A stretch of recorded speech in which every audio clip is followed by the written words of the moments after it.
Greetings, everyone. Happy holidays. How are you today? Welcome to day 2 of the 12 days of DrawPaintMas. My take on the 12 days of Christmas from a naturalist point of view.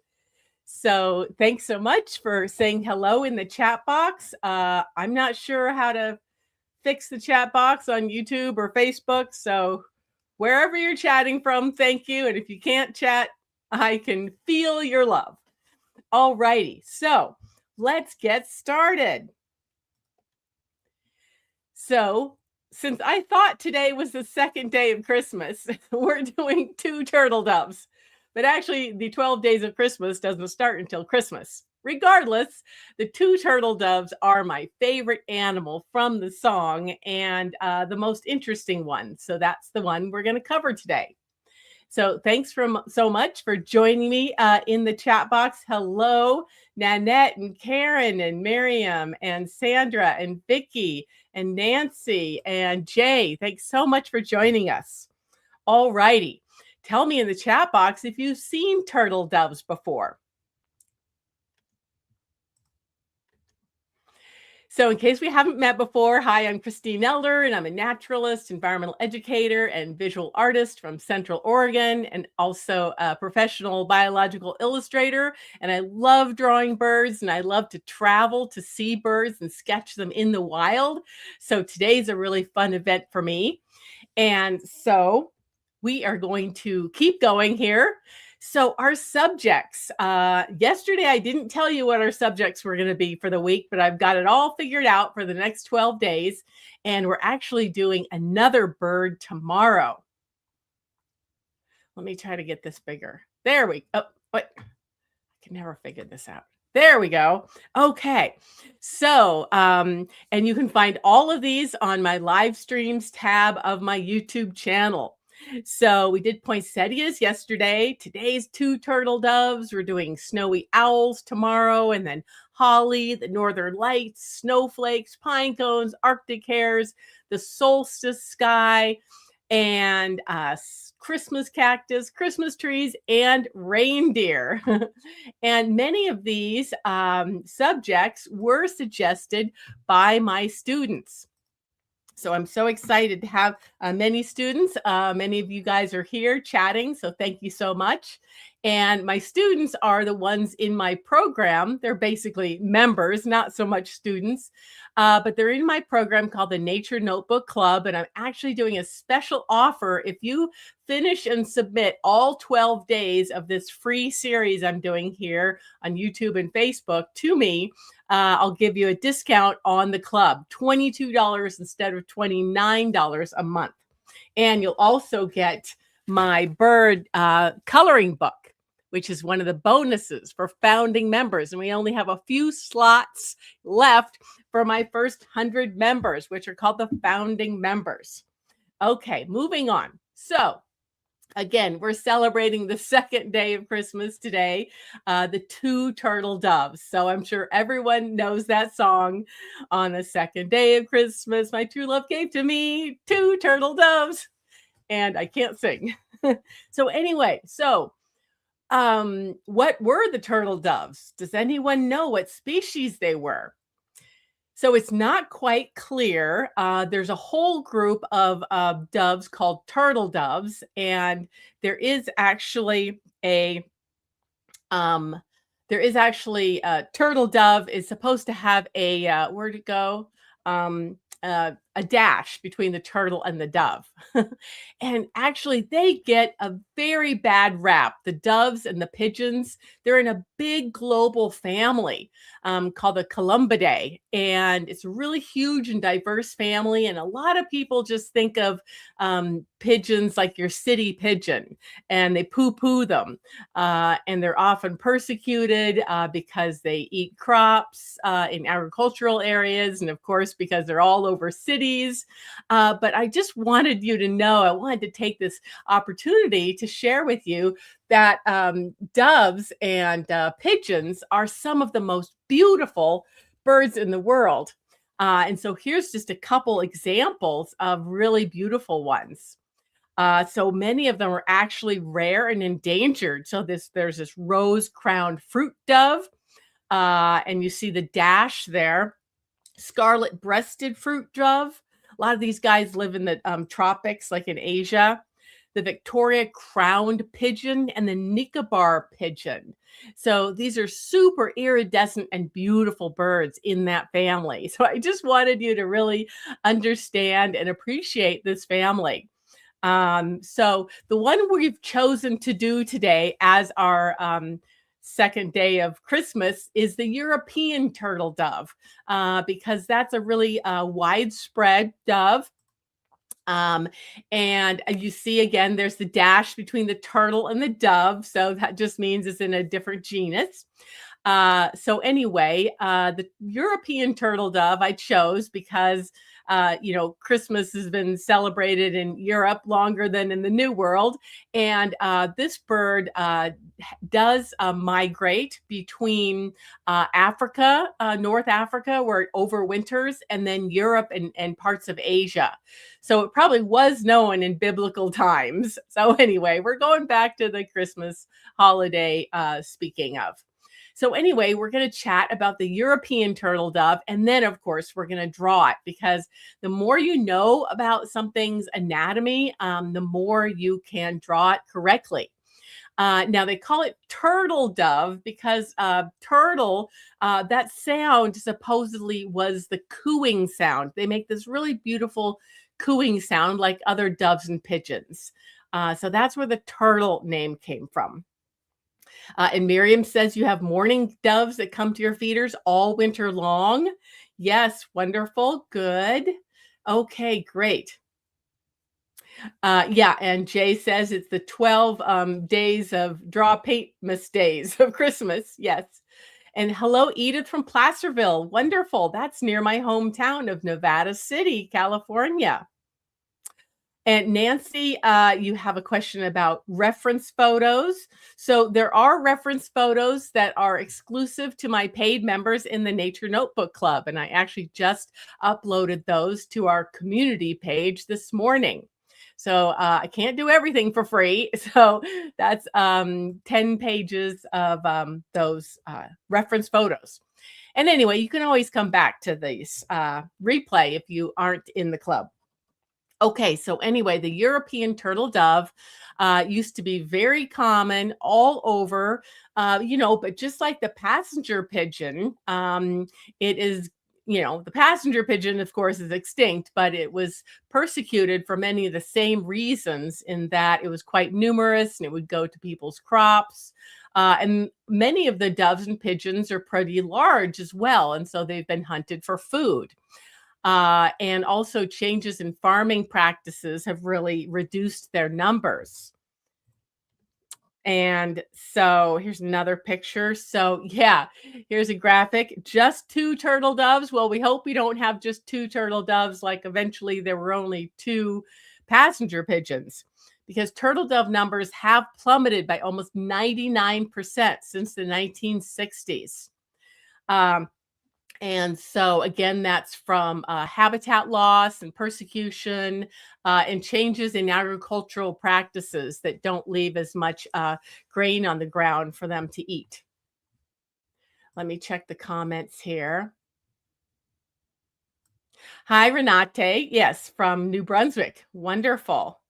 Okay, great. So let's keep going. Anyway, the more we know about how something looks, the better we can draw it. And today we are just focusing on drawing, because that is challenging enough. And there are lots of colors on this. So you could always take a screenshot if you don't have access to my reference photos inside the Nature Notebook Club. So you can just take a screenshot or even take a photo with your phone, I guess, of this picture. But the European turtle dove, well, going back a bit, doves and turtles, no, doves and pigeons are in the same large family, as I mentioned before. And doves are usually the smaller, more gracile looking species, and the pigeons are kind of the stockier, bigger ones. But they all have a fairly small beak, and a big eye and a small head for their body, compared to things like robins. And then they have really strong feet. And since they're strong flyers and long distance migrants, they have really long, these primary flight feathers help them fly long distance, and a short tail. And this species, specifically the European turtle dove, has this interesting pattern on its neck of sort of this teal blue with these black lines. And then its wing is quite distinctive as well. It's got this beautiful kind of golden, kind of quinacridone gold, if you're a watercolorist like me, markings on its coverts and some of the secondaries, and then dark markings inside. So those are some of the indications, the field marks for this species.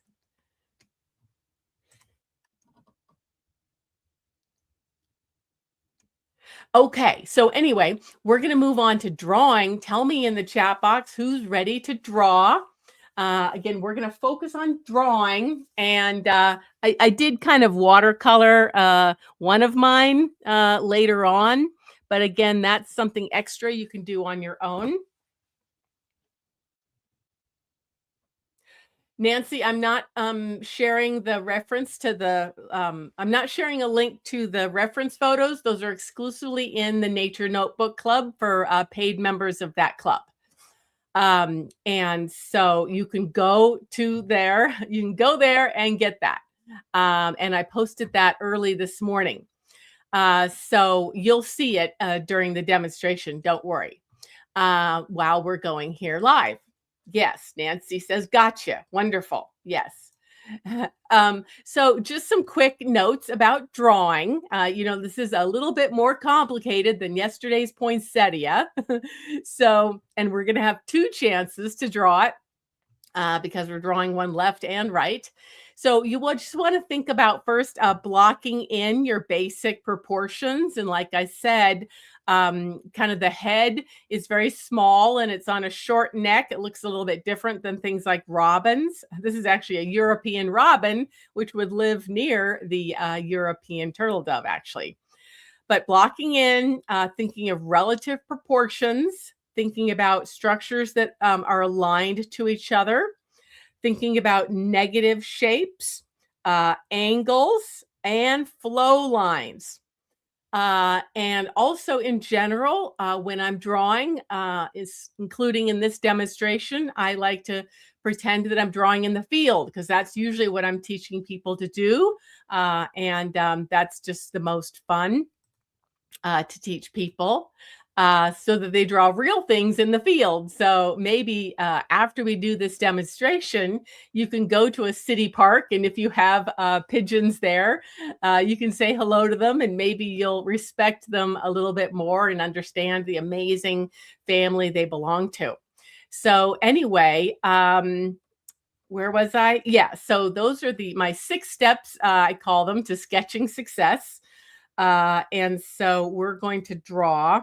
Oh, sorry. Where was I? I was saying that we're thinking about drawing light and loose, keeping your pencil moving, avoid erasing until the end, frequently glancing back and forth between your reference photo, which I'll have in the demo, and your pencil paper. Envisioning sculpting from the outside in, kind of like you were carving into a piece of marble. And then most importantly, have fun. We are here to have fun. I'm not meant to add any stress to your holiday season. The whole idea of this series is to entertain you, especially if you might be feeling a little bit stressed or lonely, like happens a lot during the holidays. I wanted to give you something to do and be in community with us live or watching the replays anytime you want. As I said before, all of these are going to be available permanently on my YouTube channel on the live stream tab. Great. So Sandra says ready to draw. Wonderful. Okay. And so, yeah, that's kind of what we're going to do, the finished drawing here. And I am including an olive branch because that is also another symbol, just like doves are a symbol of peace. Olive branches also signify peace and goodwill and harmony. So we're just going to add a little light olive branch. And like I said before, yeah, here's my one that I finished the olive branch and I started drawing this guy, but we're only doing the pencil because that'll take us long enough. And I like to keep these events to under 1 hour. Okay. All righty. How do you like all my Christmas lights and decorations behind me here? And my voice, sorry about my voice, but I'm a little bit thick. Yesterday, I showed you that I was drinking some festive spiced chai tea, but today I'm drinking throat coat thanks to my roommate who had an extra one. So I hope my voice can stay good. Tell me in the chat box if any of you guys are struggling a bit with being sick. I feel fine. I just have some issues with my voice. Okie dokie. So anyway, that's another thing we're adding there for fun. Okay, now, right. Thanks, Nanette. Okay, so I pre-recorded this. So sometimes I draw live like I did yesterday. Sometimes I'm pre-recording just because this is a bit more complicated. And also because thankfully I have a new higher quality phone that records in higher resolution for you. Compared to when I'm just using my live webcam. Okay. So anyway, I am going to narrate this while I show it to you. So there's your reference photo that you can see up in the left. And I am just kind of making some lines, kind of where my left bird is and where my right bird is going to be. So just super light. And then, you know, where the olive branch is going to be. And we just kind of want to make sure we have room on our page for all three. And then we're going to start with the left bird. And what I'll do is I'll just draw very, very lightly. Again, I said no erasing because we're going to go over this several times and get it more and more accurate. So a head and a neck. So don't worry at all if you're not close. And then an oval for the body, making sure you leave room for the tail and the wings, which are quite long. And they're sticking out pretty much horizontally, but a bird can move them either way. So if you're running out of paper on the left, your wings and tail can be down more towards the bottom. So you see how I got a little bit everywhere. And now I'm going to go back. So this is my real field sketching technique that I do when I'm out in the field so that, you know, even if the bird flies away, I have the rough silhouette. These birds kind of have a flat head. So that's what I drew, a flat head.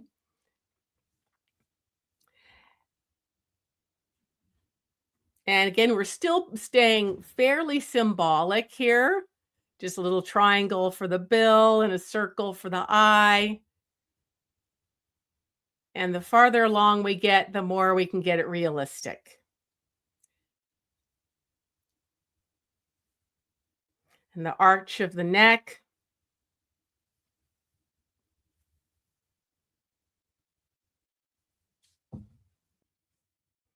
And again, I'm looking back and forth, spending a lot of time looking at my reference photo, kind of that humped back. Probably because you can see a little bit of the bird's left wing. And then a nice full belly. Again, remember the dove and pigeon family. They're a pretty stocky bird. So give them a nice full chest.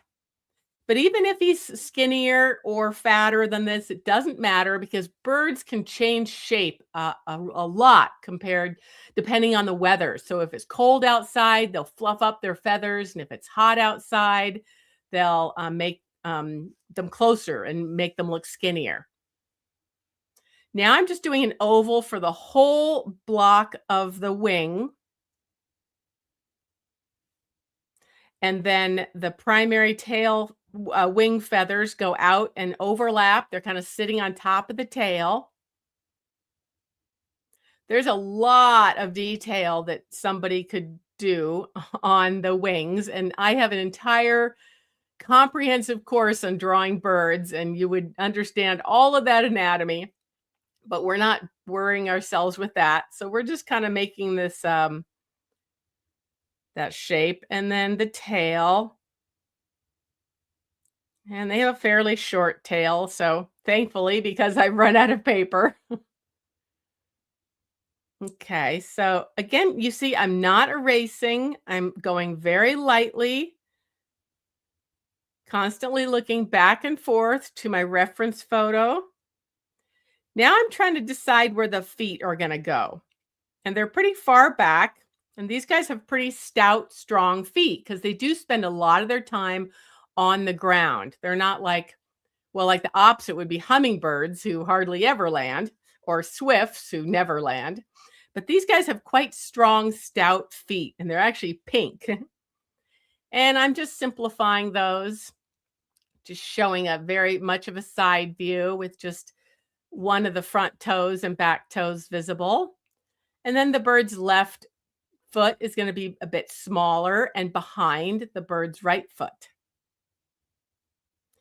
And one example of negative shapes is you can see a negative shape between the left and the right.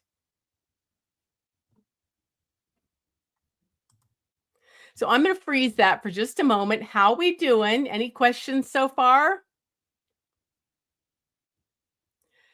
And again, I'm sorry if you're on one of the platforms where you can't chat. I'm not sure how to turn off and on the chat box. It must be on Facebook that the chat box not working, I think. So anyway, trying to help you catch up. Okie dokie. So again, I'm just going to go back over the whole thing, continuing to look back and forth, trying to get my lines more correct, going a bit slower and pushing my pencil down a bit harder and modifying as I go. So kind of choosing the first try line, the best of my first try lines.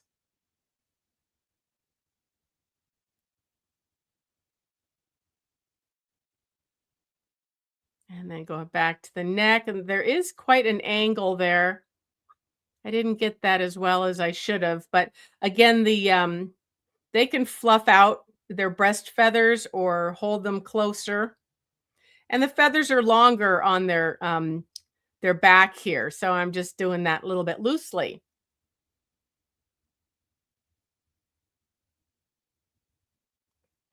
And then again, now looking at the whole block of feathers. It's not necessary to get all those again, but there's lots of groupings. Some of you guys are bird watchers, I know, and you know all those groupings of coverts and secondaries and primaries and the alula, but just don't get intimidated by all that. Okay, now going back to the eye, they actually have a very beautiful golden eye, and then pretty big eye because they're really alert looking for predators. Like that snowy owl that we'll draw tomorrow, although their ranges don't overlap in real life. Okay, and then a bit better on the bill. Again, pretty slender bill, and it's got a little bit of a hook at the end. They're mainly seed and fruit eaters.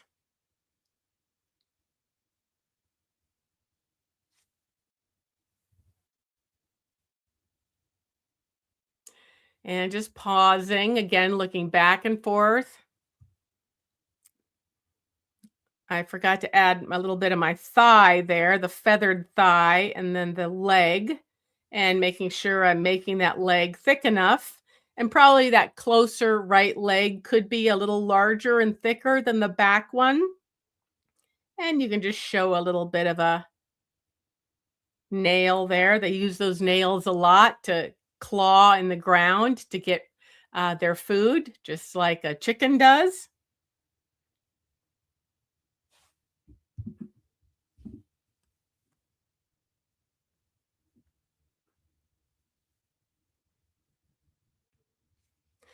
All righty. And again, pausing to look. Like I probably made his forehead a little bit too fat there. But I can always smooth that out later. So don't make the big forehead. Okay, so now we're going to try our other one, and I'm going to try to make him about the same size. This one's a little bit farther away. It's a little bit higher if you notice, but it doesn't really matter where you put it, but just notice where its head is and then its beak, its bill almost touches the forehead of the first bird. So again, if you look at negative shapes, that can help you to draw it. Now, it is challenging sometimes to draw mirror images of something. And that's really good practice. In fact, when you're in the field and you have started a sketch of a bird and it's looking to the right, and then it flies off, maybe another bird shows up and it's looking to the left. If you get good practice drawing mirror images of things, you can just keep working on your first sketch, even though the bird is a mirror image. That's a challenge that I offer to my students sometimes. So again, just starting pretty symbolic with a line for the beak, a circle for the eye, and noticing that fairly flat head and short neck. And again, the more you know about birds, the more you know if you can draw something a little bit different than the bird looks. For example, birds are very much able to lengthen or shorten their neck. Again, especially sometimes related to weather. If it's cold, they'll hunker down and they'll put their head kind of into their body and it looks like they don't have a neck at all. So the more you know about the basic anatomy and a behavior of something you're drawing, the more you know whether you can draw it a little bit differently than it looks at the moment in real life or in a photograph, right? Does that make sense? Pixel Chimes says, hi. And Nanette says, very helpful for me with regard to using my sketchbook space correctly. Right, yeah. Yeah, it's good to kind of place everything. In fact, I had to squeeze this bird in a bit. He was probably a little bit longer, but I did run out of paper. And again, if you run out of paper, you can just tip their tail downward because a bird is very capable of tipping the tail up and down. It can even touch the ground. Okay, now our front leg with the kind of the knee and the toes, and then the other leg smaller and behind it. So yeah, you see, I think I'm going to have to tip my tail down a bit. But I did make this bird overall a little smaller. Since he's higher on the paper, that generally indicates that something is farther away. Of course, if it's the very same species, that would be the very same size in real life. So I've drawn him higher on the paper and a little bit smaller.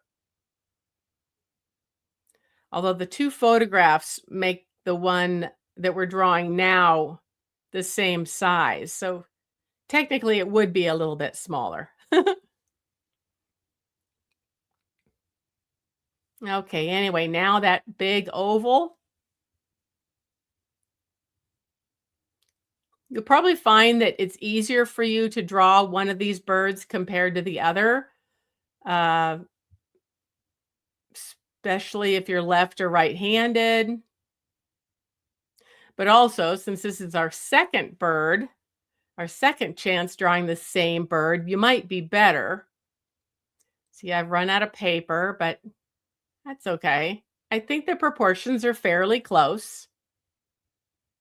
But in general, when you're drawing birds, it is good to notice how long their primary wings are, flight feathers, and how long their tail is in relationship. Like hummingbirds have super long primary flight feathers.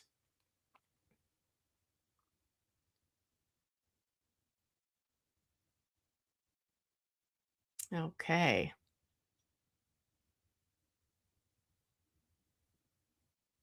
Okay, so got that guy kind of blocked in. And so, yeah, a field mark of this species, the European dove, turtle dove, one of the field marks are those 3 black lines with kind of the teal background to them. And then also those beautiful golden wings with the black in the middle of each feather.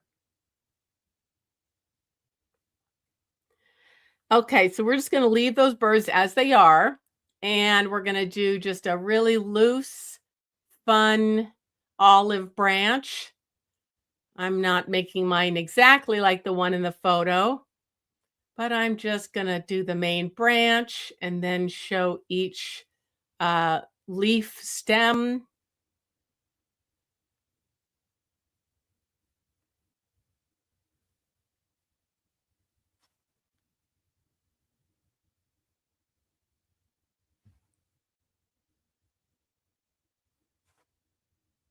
And yeah, the stem of the whole branch is going to be thicker than the stems of the individual leaves. Now I'm just drawing a leaf around each of those lines, which will become the central vein of that leaf. And you see how we're just doing it real fun and loose, as if we're in the field. We're in Europe, maybe Italy, where they grow a lot of olives, and where the European turtle dove also lives. Now, to let us know this is an actually olive branch, let's make some nice ripe olives.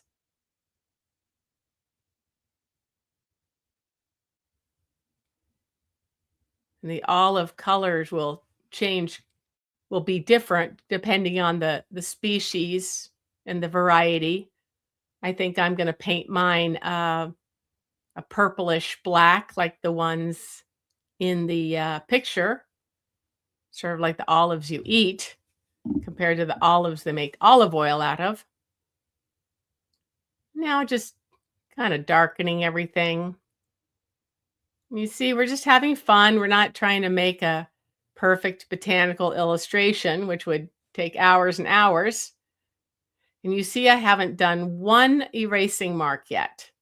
I'm just enjoying the process, letting those tri lines be there and give us a little bit of movement. I like kind of having those first sketchy lines there.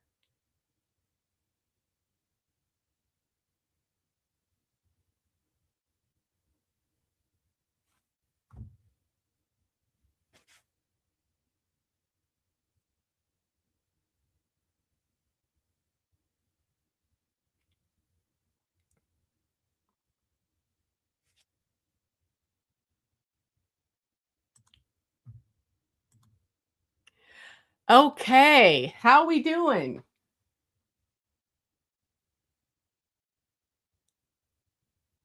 How we doing? Did anybody get as far as I did? I know it is difficult to draw and talk at the same time, and that's why I film this separately. And I know it's probably difficult to draw and listen at the same time as well, because that's making your left and right brains kind of fight each other, right? Jay says you have fat doves. Great. Well, it's a cold morning then, and their feathers are fluffed out. Remember, they can really fluff out their feathers.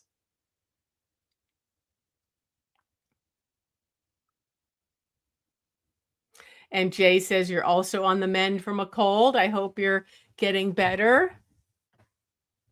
I like to drink a lot of hot tea, gargle with salt water. I like to put honey in my tea, and I like to eat a lot of spicy Thai soup to help drain my sinuses.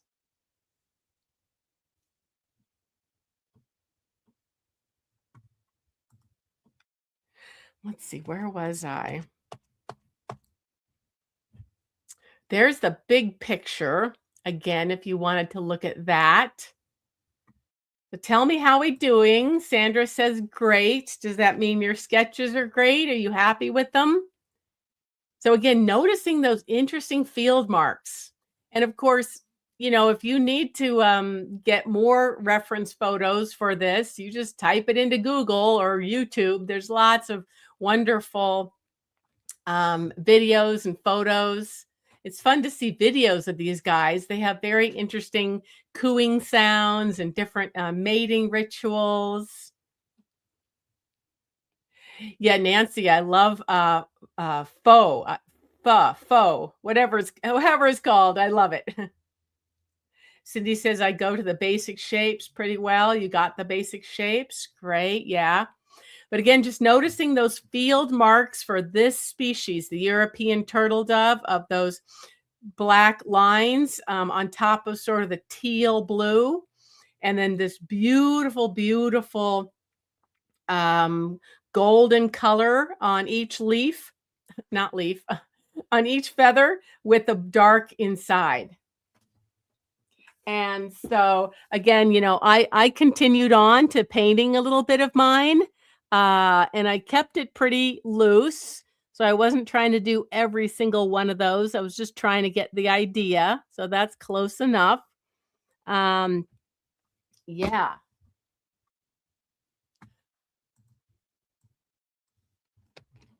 For those of you who can see the chat, I did post the link to my membership, the Nature Notebook Club, so you can learn more about that.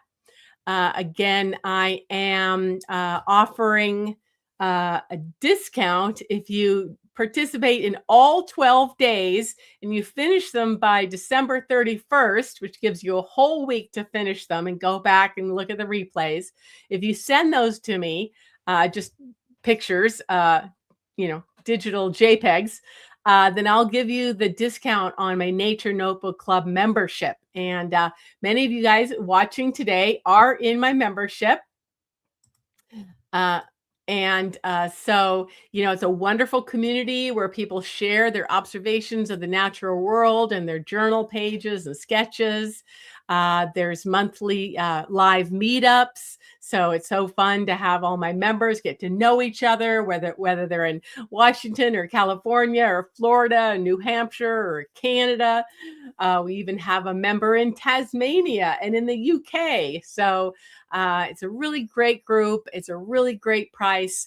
But if you submit all 12 of your drawings during our 12 days of DrawPaintMas celebration, then I'll give you a link to join at the founding members price. That's only $22 a month instead of $29. And it's just a program I'm so excited to have created, and members seem to like it. We created it 6 months ago, and it's going strong. We have 70 members now. And so I hope you'll consider checking it out. You just can go to christinelder.com/membership. Or if you're on my email list or on social media, you've seen links.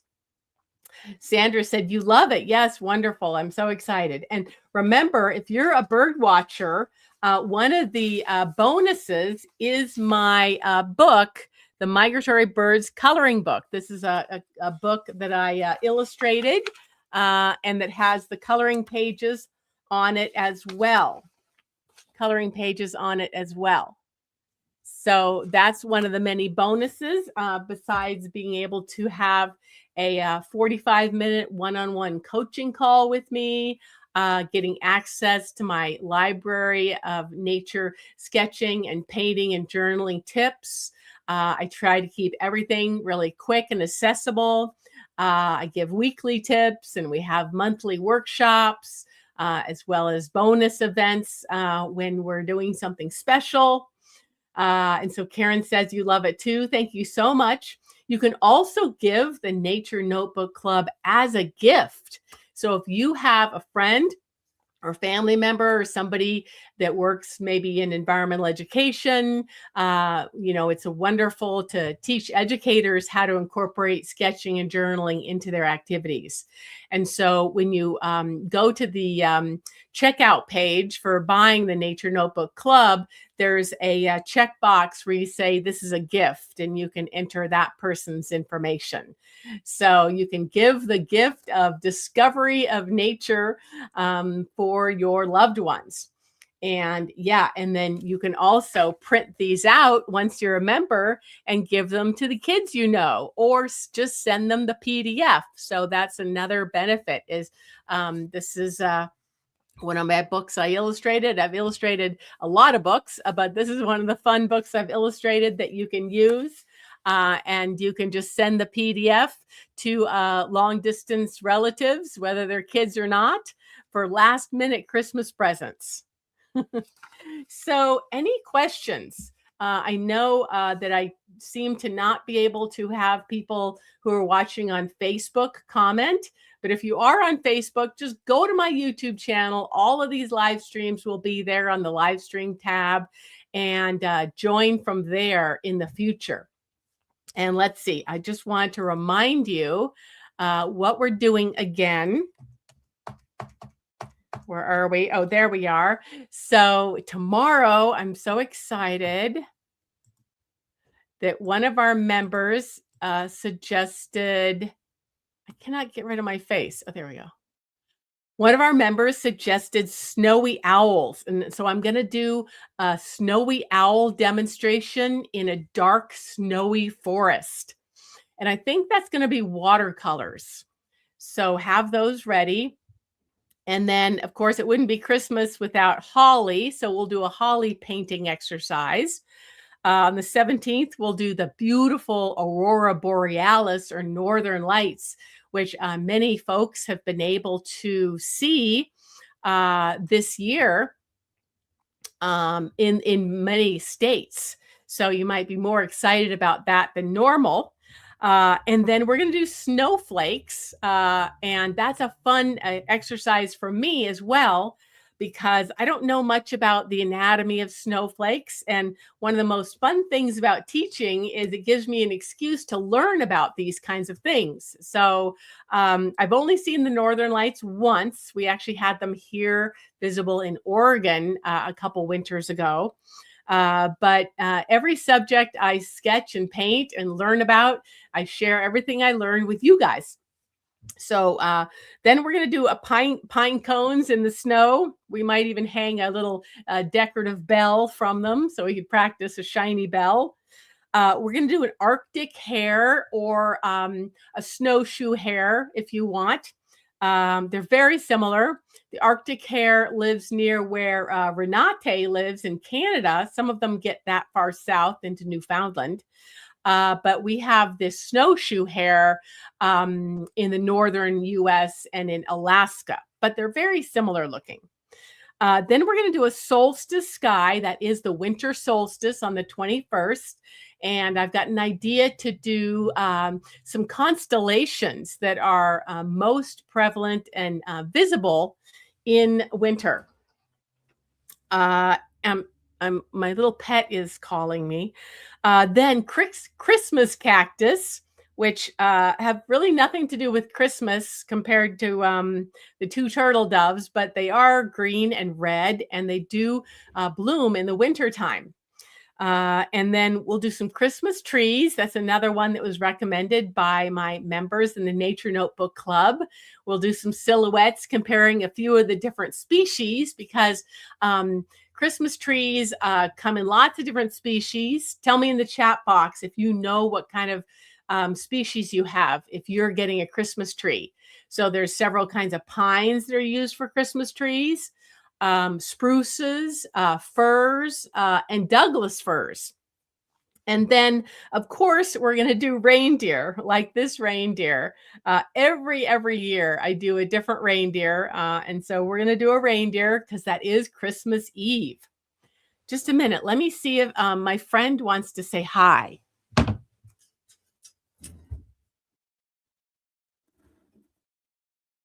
here. Here's a friend to say hi now that we're just about done. This is one of my cute little rats. This is Onyx. Now, I have two rats. Yesterday, I mentioned that I was having health problems with one of them, and that's Chica, and she's sleeping comfortably right now. She's on antibiotics and pain meds, and she's eaten some fun things today, like broccoli and yogurt, and a little bit of boiled egg. But anyway, this is Onyx, named for her color. Now, you may have joined me at Halloween last year, where we drew rats for fun. We drew the hero rats that help to sniff out landmines and tuberculosis. Isn't that cool? So I love rats. Okay, well, I'm going to get going. We have been almost an hour. Does anybody have a question? Edith said, thank you for this great lesson. Cindy said a snowy owl was just observed just north of Boston. Oh, wonderful. I've seen snowy owls in Washington and also in eastern Oregon in the wintertime. Sometimes they come south for sure, but most of the time they're in Alaska or Canada. Great. Yes. Jay said you look forward to watching the replays. Yes, that's wonderful. That's fine. Okay, good. All right. Well, we're going to get going. Thank you so much for joining me again today for day 2 of our 12 days celebrating DrawPaintMas, my own naturalist version and artist version of the 12 days of Christmas. So I'll see you tomorrow for drawing and painting probably snowy owls. But again, remember, it doesn't matter what materials you have. You can always watch the demonstration and watch the replay again once you get your supplies that I'm using. And also, as you know, I always share a lot of facts about the biology of the flora and fauna we're sketching. So you don't have to draw at all. You can just watch and listen. Great. Renate says you drew one bird and now you're doing the other one. Okay, great. Well, I do hope you continue. Like I said, I kept working on mine a little bit. But yeah, there's so many details in the color patterns that you're going to want to look at this more closely if you want to watercolor it. But I do hope that you continue drawing these guys and just appreciating how beautiful and diverse the dove and pigeon family is, and also how persecuted many of the species are, and some are even in danger of extinction and declining rapidly. So that's why that's the bird that I chose of the many birds they talk about in the 12 days of Christmas, the European turtle dove.